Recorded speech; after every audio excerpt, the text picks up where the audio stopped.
si Princess Castro at narito ang mga napapanahong balita. Matapos ang 3 sunod na linggong rollback sa presyo ng produktong petrolyo, bad news po dahil asahan naman ang pagtaas ng presyo ng langis bago matapos ang buwan. Ayon sa Department of Energy, ang naturang oil hike ay maaaring ipatupad sa darating na Martes. Tataas mula 60 sentimo hanggang 1 piso kada litro sa presyo ng gasolina, habang 10 hanggang 50 sentimo naman kada litro ang itataas ng diesel. Samantala sa kerosene, tataas ito ng 10 hanggang 30 sentimo kada litro.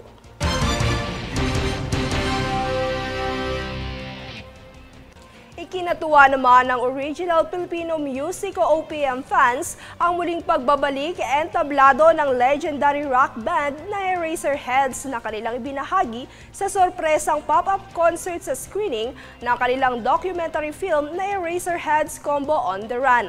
Alamin ang naging kaganapan sa ulat ni Faith Villanueva.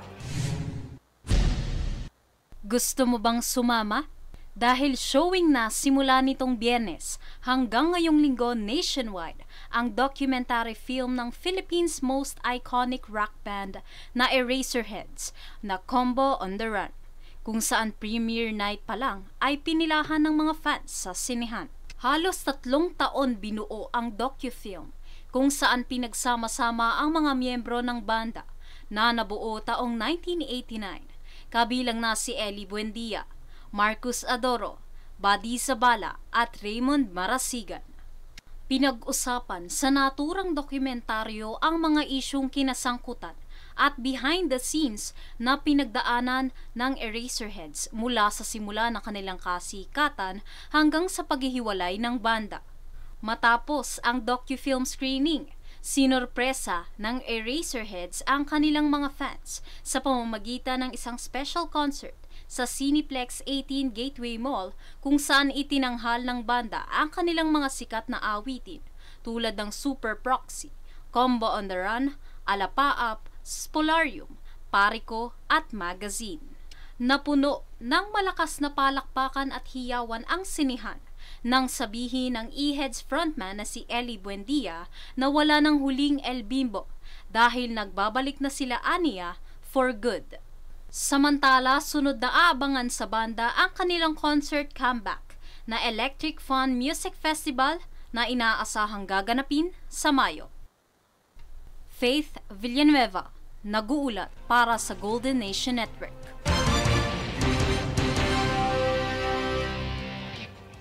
Ipinatanggal ng Commission on Elections o COMELEC sa bookstore chain na National Bookstore Incorporated ang mga sobre na kanilang i-display at tinawag na election essentials sa kanilang mga tindahan. Ikinabahala ng COMELEC ang umano'y marketing campaign ng bookstore sa kasagsagan ng kampanya para sa halalan. Ayon kay COMELEC Chair George Garcia, bagamat alam ng karamihan na gamit ang mga sobreng ito sa pagbabayad sa mga poll watchers at mga suppliers sa panahon ng halalan, posible rin itong maging diskarte ng mga kandidato na ma-normalize ang vote buying at talamak at iligal na pamamahagi ng pera. Agad na tinanggal ng bookstore chain ang kanilang display at sinabing wala silang masamang intensyon sa pagbibigay ng ideyang ito sa mga kandidato.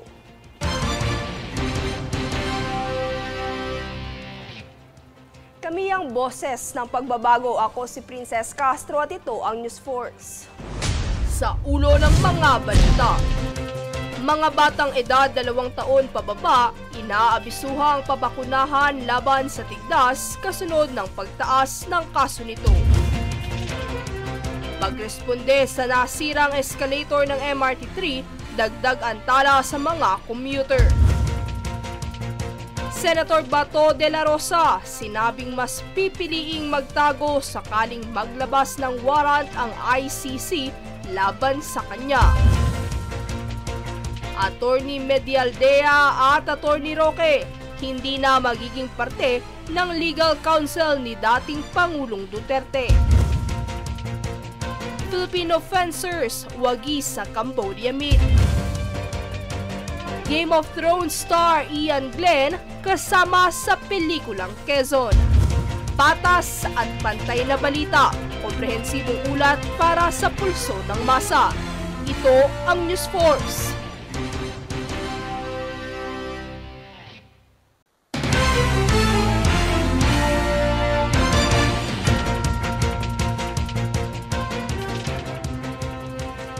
Ako si Princess Castro at narito ang mga napapanahong balita.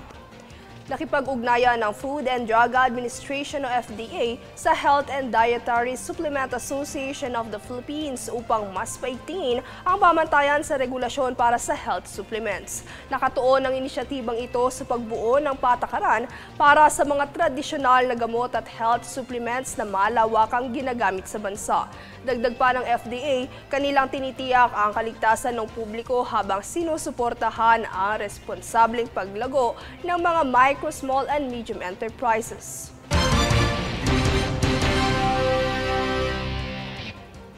Mariin namang ipinapanawagan ni Senator Sherwin Gatchalian ang paglalabas ng bagong guidelines para sa Senior High School Voucher Program upang maprioridad ang mga mag-aaral na hirap tustusan ang kanilang pag-aaral, gayon din ang madecongest sa mga public schools sa bansa. Ito ay kaugnay ng kamakailang pagkakadiskubre ng mga ghost students na benepisyaryo ng programa na kasalukuyan ng inaaksyonan ng Department of Education sa pamamagitan ng pakikipagtulungan nito sa National Bureau of Investigation para magsagawa ng investigasyon sa likod ng katiwalian. Samantala, umaasa si Gatchalian na maresolba ang mga discrepancy sa programa at mailantad ang mga tao sa likod ng mga panlolokong ito.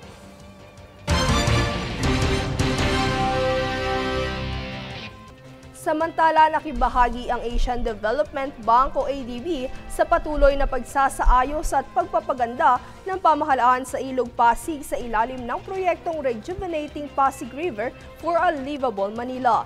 Ilan sa mga kasamang aksyon dito ay ang mga makabagong ideya na layong solusyonan ang problema sa basura, partikular ang mga plastik. Samantala, patuloy naman ang hakbang ng pamahalaan para sa pagsasaayos ng ilog para na rin sa maayos na pagbaybay ng Pasig River Ferry Service.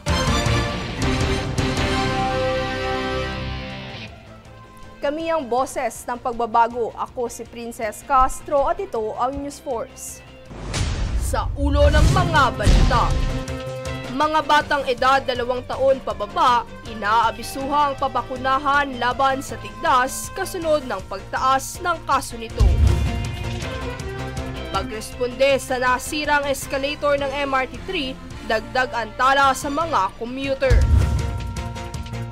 Senator Bato de la Rosa, sinabing mas pipiliing magtago sakaling maglabas ng warrant ang ICC laban sa kanya.